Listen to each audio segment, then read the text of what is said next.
தட்சிணை யாத்திரையின் போது ராமன் மற்றும் சீதா அமைதியாக பசுமை நிறைந்த காட்டின் வழியாக பயணம் செய்தனர். அந்த சமயத்தில் சூரபனகா என்ற பயங்கர ராட்சசி திடீரென அவர்களுக்கு எதிராக வந்தார். அவளின் திடீர் தோற்றம் சுற்றுச்சூழலையே பதற வைத்தது. அவள் தன்னுடைய குரூரமான தோற்றத்தால் ராமனின் வீரத்தையும் சீதாவின் தைரியத்தையும் சோதிக்க வந்தாள். சூரபனகா வெறிச்செறிந்த கண்களால் ராமனை தன் வசம் கொண்டு வர எண்ணினாள். ஆனால் ராமன் தன்னுடைய புத்திசாலித்தனத்தால் அவளை சமாளிக்க முடிவு செய்தார். சூரபனகாவின் அழகிய தோற்றத்தில் மறைந்திருந்த மோசத்தை கண்டுபிடித்த ராமன் அவரின் சூழ்ச்சிகளை தன் நகைச்சுவையால் மற்றும் புத்திசாலித்தனத்தால் எதிர்த்தார்.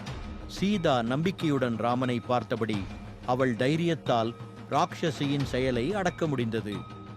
இந்த சண்டை ஒரே நேரத்தில் திருப்திகரமாகவும் தன்னம்பிக்கை தருவதாகவும் அமைந்தது. ராமனின் புத்தி கூர்மை மற்றும் வீரத்தை வெளிப்படுத்திய இந்த தருணம் அவரின் உன்னத தன்மையையும் தர்மத்தின் மேலாதிக்கத்தையும் நமக்கு மீண்டும் நினைவூட்டியது.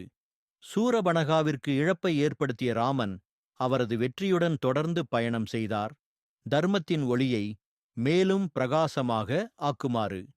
இது நம்மை உணர்த்துவது, சவால்கள் வந்தாலும் நம் புத்தி கூர்மையாலும் நம்பிக்கையாலும் அதை சமாளிக்க முடியும்.